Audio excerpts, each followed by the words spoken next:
Carbohydrates have become one of the most misunderstood elements in modern nutrition, often cast as the primary villain in the story of obesity. Low-carb and ketogenic diets have surged in popularity, fueled by the belief that carbohydrates inherently lead to fat gain, insulin resistance, and metabolic dysfunction.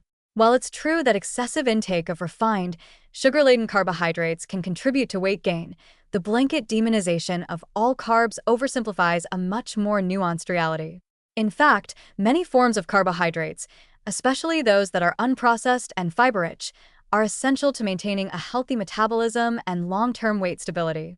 Understanding this distinction is key to forming sustainable, evidence-based dietary habits. The central issue is not carbohydrates themselves, but the type of carbohydrates consumed. Ultra-processed carbs, such as white bread, pastries, sugary cereals, and soda, are rapidly digested, causing spikes in blood glucose and insulin that can promote fat storage and lead to hunger rebound shortly after eating. These fast-digesting carbs are stripped of their natural fiber, which would otherwise slow digestion, blunt glucose responses, and increase satiety. When eaten in excess, especially in combination with added fats, they can override the body's natural energy regulation systems, encouraging overconsumption and weight gain over time. However, this metabolic chaos should not be attributed to all carbs. Whole, complex carbohydrates such as brown rice, oats, legumes, quinoa, root vegetables, and intact whole grains behave very differently in the body.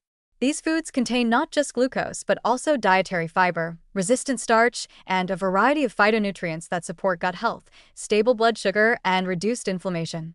When digested slowly, these carbs provide a steady source of energy without the rapid insulin spikes that typify refined sugars.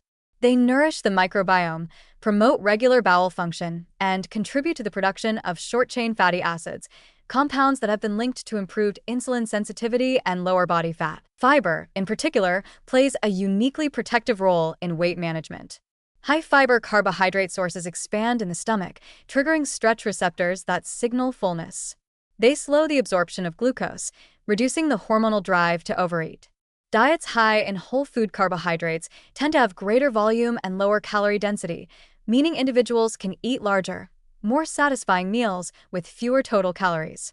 This helps explain why traditional diets rich in whole grains and legumes, such as those found in Mediterranean, Okinawan, or South Asian cultures, historically produced low rates of obesity and chronic disease, despite being high in carbohydrates by percentage. The notion that all carbs should be minimized or eliminated also ignores the essential role that glucose plays in normal body function.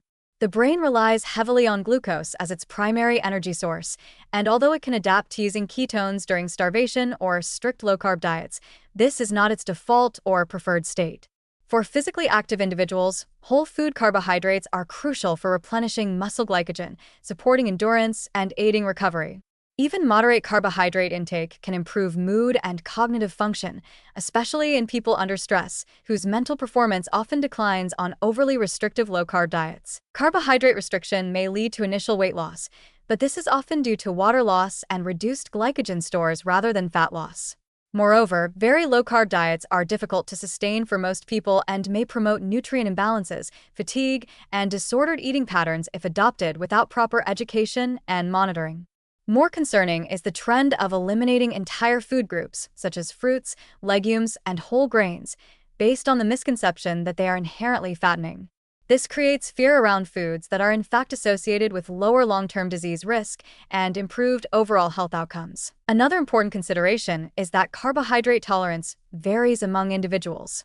People with insulin resistance or type 2 diabetes may benefit from reducing their intake of refined carbohydrates and monitoring total carb load, but even in these populations, fiber-rich whole foods should not be discouraged. In fact, controlled studies have shown that high-fiber plant-based diets can reverse insulin resistance and reduce body weight without requiring severe carb restriction. For healthy individuals, a diet balanced in macronutrients, with carbohydrates primarily from whole food sources, can support stable weight, high energy levels, and robust metabolic function. In the broader conversation about obesity, it's critical not to scapegoat any one macronutrient without understanding its context.